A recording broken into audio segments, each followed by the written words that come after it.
पालघर जिल्ह्यात कायदा आणि सुव्यवस्थेला नवीन दिशा देणारे पोलीस अधीक्षक श्री यतीश देशमुख, भारतीय पोलीस सेना यांचे उल्लेखनीय प्रयत्न।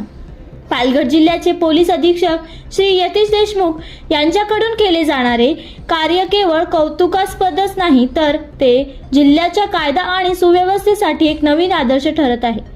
गेल्या काही काळात त्यांनी ज्या सक्रियतेने, पारदर्शकतेने आणि कर्तव्यनिष्ठेने काम केलेले आहे, त्याचा सकारात्मक प्रभाव संपूर्ण पोलीस यंत्रणेत स्पष्टपणे दिसून येत आहे। श्री देशमुख यांच्या नेतृत्वाखाली प्रामाणिकपणे काम करणाऱ्या पोलीस अधिकारी आणि कर्मचाऱ्यांना सन्मान करून त्यांचा मनोबल वाढवण्यात आले आहे। यामुळे पोलीस दलात कामप्रती नवी ऊर्जा, जबाबदारी आणि समर्पणाची भावना निर्माण झाली आहे। त्यांनी दीर्घकाळ प्रलंबित असलेल्या आणि गुंतागुंतीच्या गुन्ह्यावर कडक कारवाई करत गुन्हेगारांवर प्रभावीपणे अंकुश मिळवला आहे।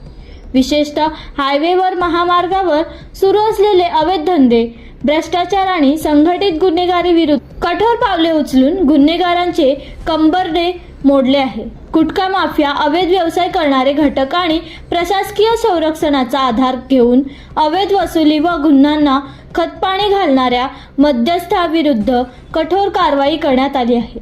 या घटकांना मुळापासून संपवण्यासाठी केलेल्या कारवाईमुळे सामान्य नागरिकांमध्ये पोलिसाबद्दलचा विश्वास आणि सुरक्षतेची भावना अधिक दृढ झाली आहे। एकूणच पोलीस अधीक्षक श्री यतीश देशमुख यांच्या नेतृत्वाखाली पालघर पोलीस एक शिस्तबद्ध, उत्तरदायी आणि जनहितकारी व्यवस्थेकडे वाटचाल करत आहे, जे निश्चितपणे जिल्ह्यासाठी एक सकारात्मक परिवर्तनाचे संकेत आहे।